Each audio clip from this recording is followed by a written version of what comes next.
May I come in, sir? Yeah, please come. Good morning, ma'am. Good morning, sirs. Good morning.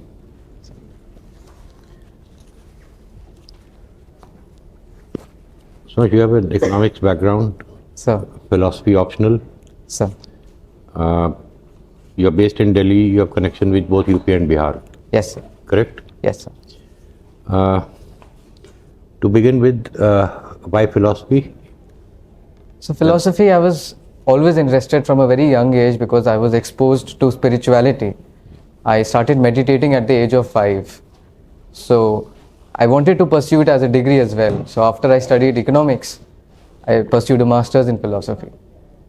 And it has also helped me in my personal life as well, sir, in shaping my personality and my views. That's why, sir. Is spirituality philosophy? So they are different because philosophy is a very wide-ranging concept. And if we look at spirituality per se, spirituality is about the self, about how we understand who we are and try to understand our purpose in life. Does philosophy help us in understanding anything at all? Absolutely, sir. Like what? So first of all, it helps us in how to think, how to analyze something using logic. Secondly, it helps us in understanding how things work. Because in philosophy there's something called metaphysics, which helps us understand what is beneath everything. And third of all, it helps us to find a way in life, if you look at the ethical aspect of it. If philosophy is such a good subject, Sir. it helps you in so many things. Sir. Why is philosophy not really a career option? So I feel philosophy is usually a second order study. So people pursue it usually why is it not a career option?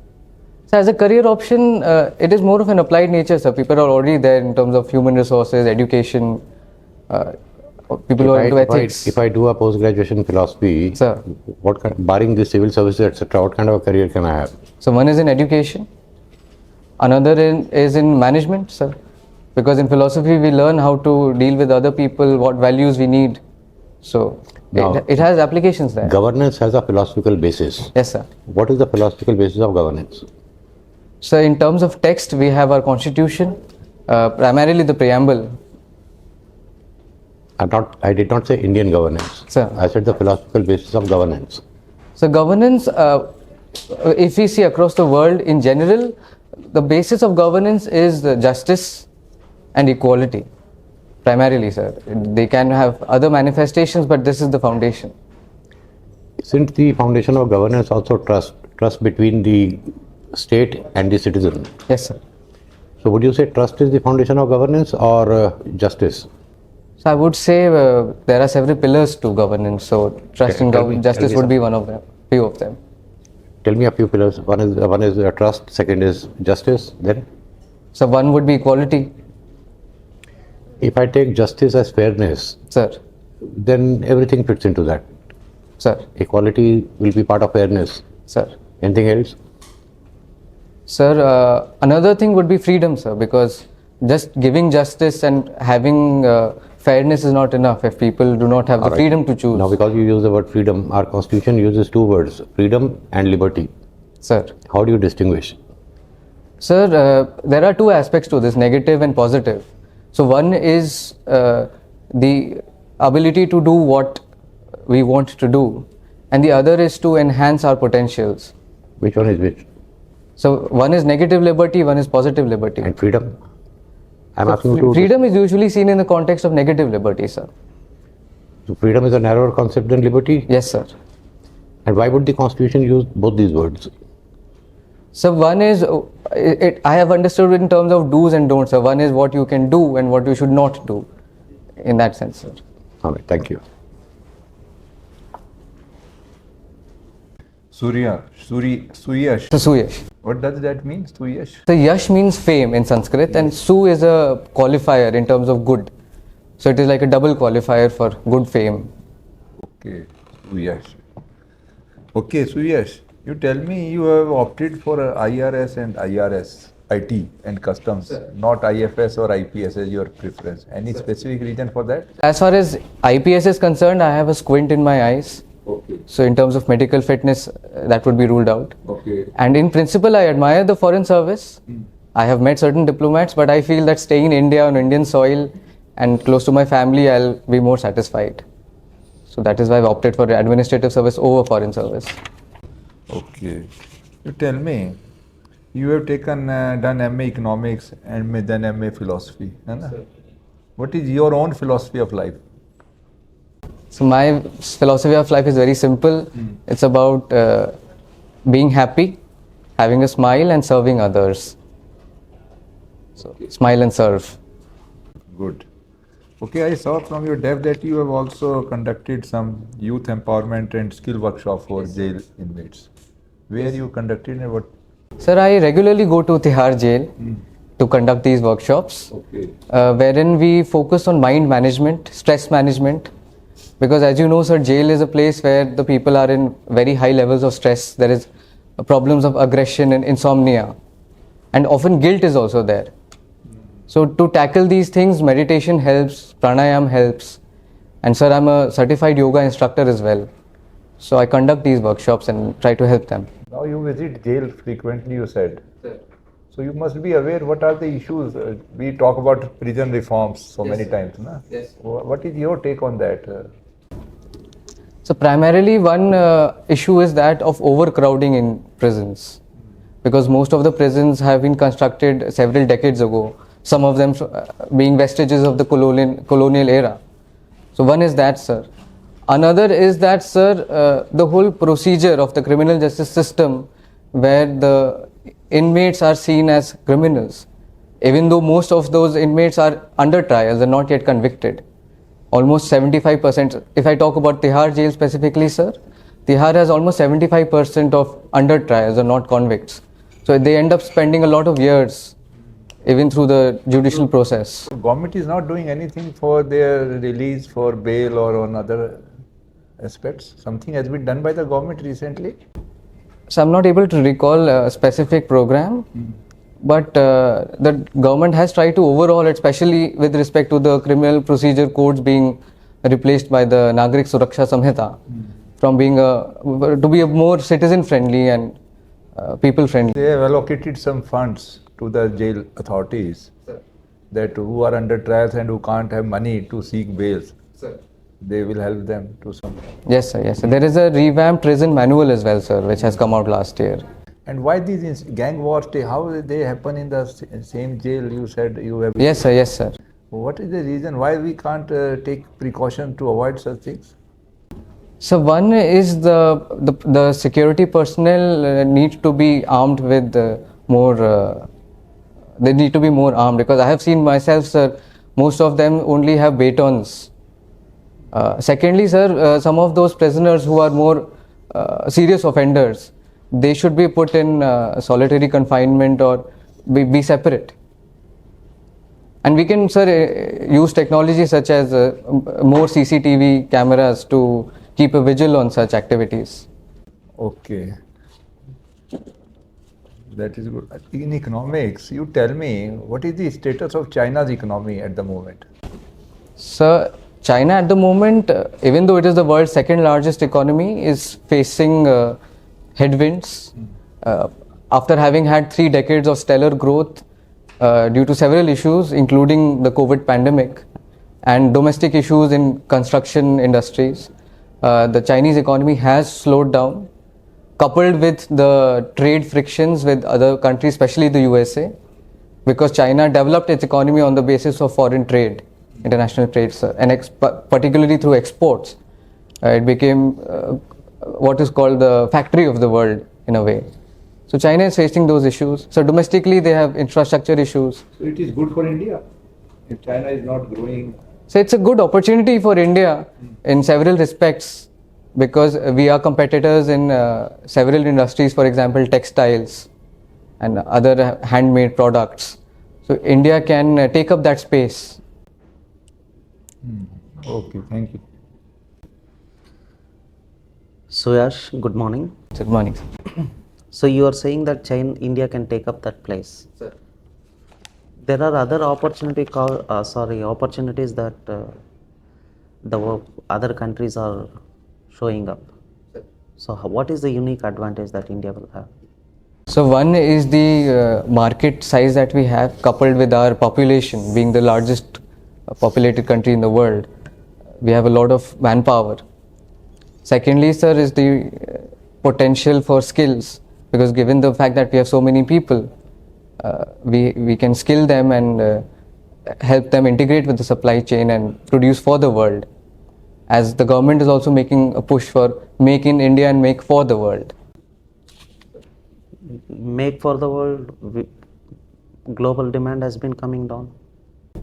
So global demand is at the moment is in a state of flux, given the geopolitical tensions and post-COVID scenario. But obviously, sir, demand will go up, and there are other emerging countries. For example, sir, Africa is growing at a large pace in terms of population and economic growth. That is another market that can be tapped into. Similarly, sir, Southeast Asia is another place. So we can diversify our export potentials. Okay, fine. So, with respect to the economics and philosophy, so how do you see the economic philosophy of India in the next 25 years? So the economic philosophy of India is primarily based on inclusion, trying to bring everybody onto the bandwagon of growth. The Sabka Saath, Sabka Vikas is enshrined in that. It is poised to work in that direction. So, but at the same time, we also have to try to see how to bring down inequality, economic inequality, the inequitable access to resources, to finance. So we should work in that direction, sir, as we enter Amrit Kal. So, are we doing something to reduce economic inequalities? Sir, from the government side, there has been a thrust through several measures, through direct monetary transfers, through provision of resources. For example, sir, the Garib Kalyan Anna Yojana provides food grains to almost 80 crore people.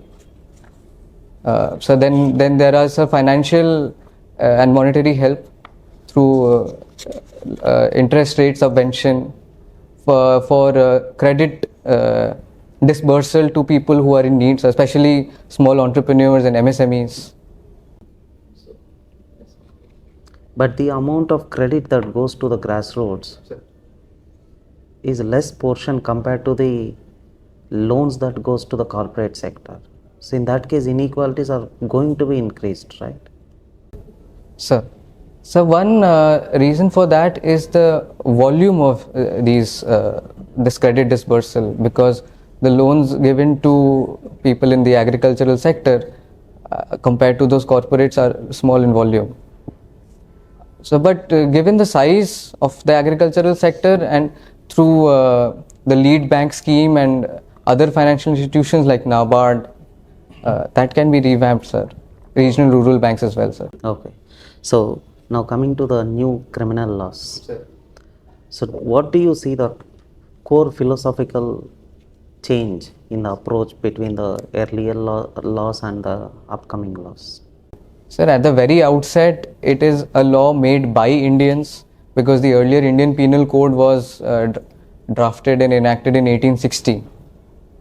And even the Criminal Procedure Code, even though it was revamped in the 1970s, it still had vestiges of the colonial era. So secondly, it has moved towards being more friendly for the citizens. The procedure has been simplified. And as far as the Bharatiya Nyaya Samhita is concerned, sir, it has been done in keeping with the times. For example, there have been modifications in certain other crimes, such as incorporating terrorism, sir, and the earlier section 124A on sedition, that has been modified to cater to the citizens and also to strengthen the government. Okay. So last question. So coming to the international relations, is Maldives trying to provoke India, or is it we can consider it as its sovereign decisions? Sir, I feel Maldives is trying to hedge its options, because it is between two larger countries, and given the bipolar nature of politics there, one party being highly pro-India and other being pro-China, so the current dispensation is trying to lean towards China. But I feel, sir, in the longer run, it is not just merely to provoke India, because geographically we are the closest to them and the first responder as well in terms of humanitarian aid, or in terms of finances also, and also in terms of tourism. So I think it's just a blip in the overall relations as such. And Okay, thank you. Okay, good morning, Sooyash. I think I've interviewed you before. Very nice to see you again. So you were born in Ladakh, Kargil. Hmm? Have you been back? no, ma'am, I have only gone there once after my birth on a tourist excursion. Okay, you went as a tourist, right? And did you keep track of what's happening there? Yeah. So I believe climate change is impacting Ladakh severely. And recently there was a climate activist, Sonam Wangchuk. Yeah. He went on a 21-day fast. Are you aware? I'm not exactly aware of the specific reason why he went on a fast, but yes, ma'am, Ladakh has, because Ladakh being in the area of the Himalayas, which is called the third pole, and there is a lot of water which is supplied not just to India but the entire subcontinent, which is getting affected due to global warming. The polar caps, the ice caps there are melting. Secondly, ma'am, we have seen increased events of extreme weather events. For example, there were flash floods few years back in Ladakh, in Leh specifically, which caused a lot of havoc.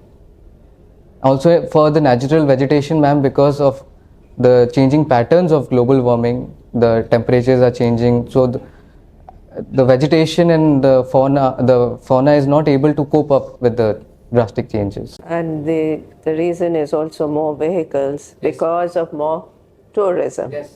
Right. So this is a huge challenge for Ladakh. It's a very important ecosystem for the country. And Sonam Wangchuk, he's a climate, is highlighting this issue. What is the significance of a 21-day fast? 21-day, the figure specifically, I can relate it to a habit, because in 21 days you can change a habit. Okay, well, that's. I believe Gandhi ji did these 21 days was the. So Sonam Wangchuk has brought that up as one of the reasons why he is doing 21 days. Who is another climate activist globally who we all know? If I look at a young person, that would be Greta Thunberg, who has come into the limelight. You agree with her style of activism? I feel our intentions are well placed, but sometimes the methods and words that are used, they can be modified. Like what? What have they done which?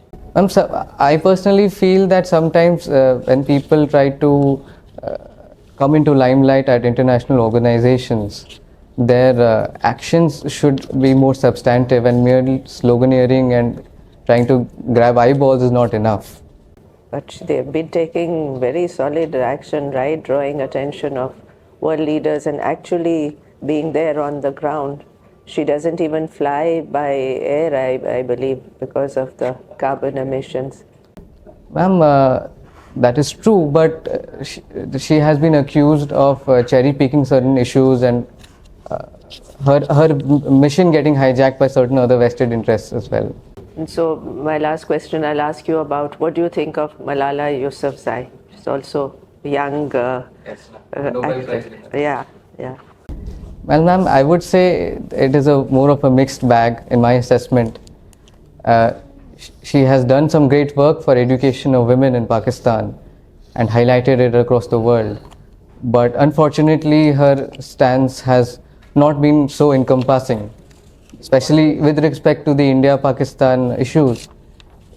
She can be more humane and look at it in a more holistic way, rather than sticking to her nationalistic stance. But she's now on the global stage, right? Yes, ma'am. Exactly, ma'am. So when you are on a global stage, you can take a grander view, a more holistic view.